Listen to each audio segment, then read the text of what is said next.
Mandem, I've got one for you, right? Go on. I'm Lay it on sure me. as we're on the transfers, you've seen about Brian and Buemo, good player, very good player. What do you think to the whole turning down Arsenal, turning down Spurs, turning down, well, I can understand why turning down Spurs, turning down Newcastle, because he's come out and said that he wants to go to Man United. So I put it to you, do Man United still have the pulling power of a big club, or is it just money? Because he wants 250 grand a week, and they've said, yeah. What do you think? Good question. I think, first of all, against the odds, I think he will end up going to Newcastle. That's what I think. Before I answer your question, that's what I think is the most likely Yeah. thing to happen. Surprise Arsenal are in for him, because although he did play for a lot of the season through the middle, and when Ivan Toney went to Saudi for the money, he's played through the middle. I thought his best position was coming in off the right, kind of like a Jared Bowen sort of position.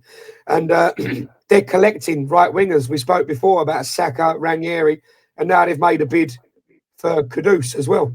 So if they're going after Mbeumo as well, it makes you wonder. And they need an out-and-out number 9, I think. But that's another conversation for another day. Surprising that so many teams are after him. And I do like him. Again, like I said, he can play through the middle and he can play off of the right. Definitely underrated. I was surprised at the mooted 60 million transfer fee. I know transfers have gone crazy, but he's mid-20s, isn't he? You're not buying 25. potential with him. Yeah, 25. So that's a surprise. But in answering your question, yes, I think Man United do still have pulling power. And I think that is based on a few things. I think that's based on legacy. I think that's based on reputation and global fan base.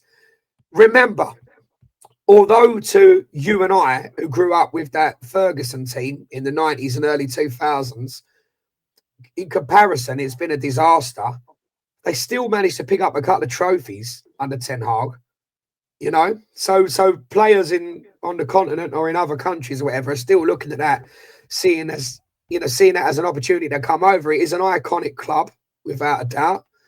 And when you look at some of the players they're looking to sign as well, it is big names. And I also think we're still at a stage now, and I kept saying Porto, and it's not his sport in Lisbon. I've said it a couple of times, and Sat pulled me up on it, that Amorim came from Sporting. I still think he's got some credit in the bank in terms of managerial reputation. And I think the reason for that is you can kind of see that he's got a style of play that he wants to play, but didn't necessarily have the pieces for that puzzle, as opposed to somebody like Potter. And we did a managerial thing about managers that hit the ground running straight away and managers that need time to implement their tactics. Amorim's already proven it over in Portugal, so we know that he can. Well, he has, hasn't he? I mean, he did well. He did well in Europe as well. He thrashed Man City. He's definitely got a style of play that works if he's got all the pieces for it. So I think he's still got some credit in the bank. What are your thoughts? Do you still think they're a force in terms of pulling power? I guess this summer transfer window, would tell us. They've just signed that Lenny Yoro, haven't they? The centre back. Yeah, he was always going to sign. Yeah, he's a good player, very good player. Yeah, they're looking at Emi Martinez, because Onana's just been a disaster between the sticks, and he calamitous really. I still think they need an out number 9 as well. Although the Devil's Avocado could be made, the argument could be made. How many teams in the Premier League actually play with a traditional number 9 now? So that's maybe one for the comments. But yeah, I'll be interested to know what you think. Do you think they've still got the pulling power? I'll be interested to know what Beanie thinks on this as well. Not allowed to mention his name. Not allowed to call him that. Just the team in red. That's all we call them. Being political. The Scarmy calls them. See, I think they do have the pulling power, but I think it's dangerous at the minute. I think with this, Brandon Buemo saying, right, I want to basically he wants to quadruple his wages. He's on about 50 at the minute. He wants 250 a week to quadruple his wages to get to United. I think they're dancing with fire. And the reason why I like the way you mentioned Beanie there, because I was going to mention this smells like Ridsdale. When Leeds had that money, they were paying big wage players, and then disaster struck. If that happens to United, they'd be gone. Like if they have that little shaky start and the worrying, you've got Casemiro on 350 a week, Bruno on 300 grand a week, 250 for Mbuemo.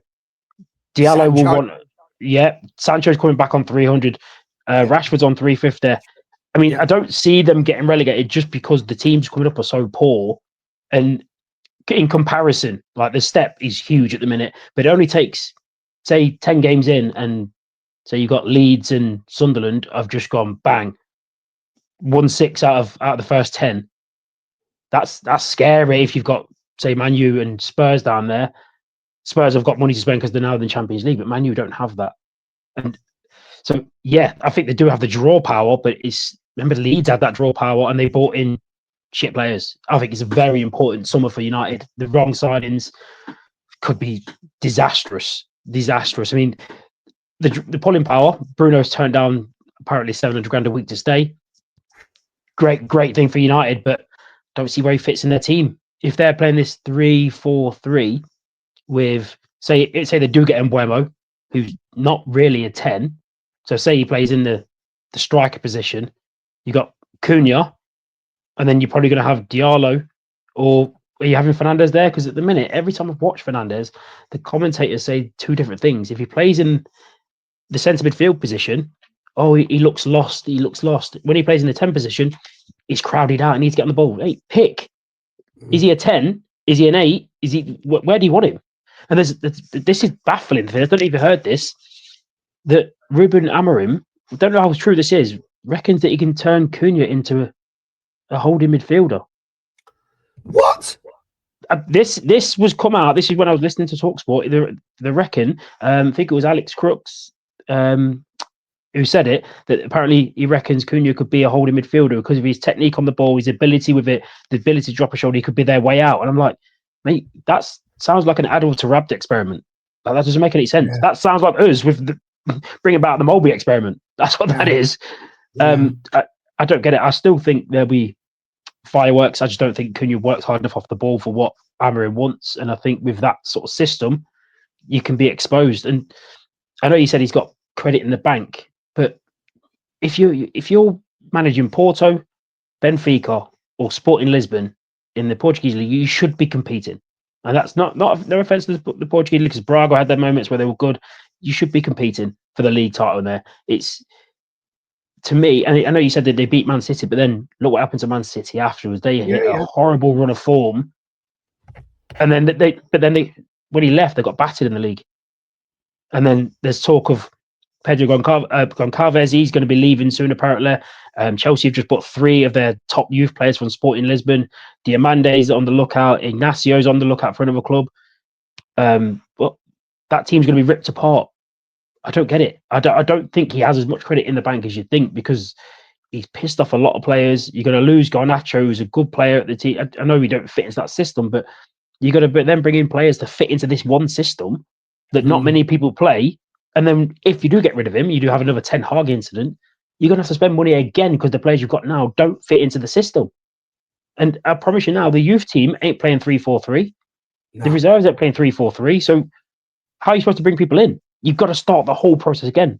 To me, I'd love him to do well. I genuinely, I like him at United. But I think he's a good manager. I think he's naive. Coming to England, think you can dominate with one formation. It's one of the reasons why England's competitive. It might not be the best league in the world, what we say, but it's the most competitive because every team can adapt and adjust, and the managers are so good. The teams can be so switchable. So how come Man U are struggling? How come the manager there won't struggle? If I know you're playing 3-4-3, all right, sound. Let's find the weaknesses and we'll expose you. I think the answer to those questions were answered episodes ago on here, and there's problems from top to bottom at Man United. There's problems with the ownership and all sorts of infighting, the cost cutting, the ridiculous wage structure. We spoke about it before.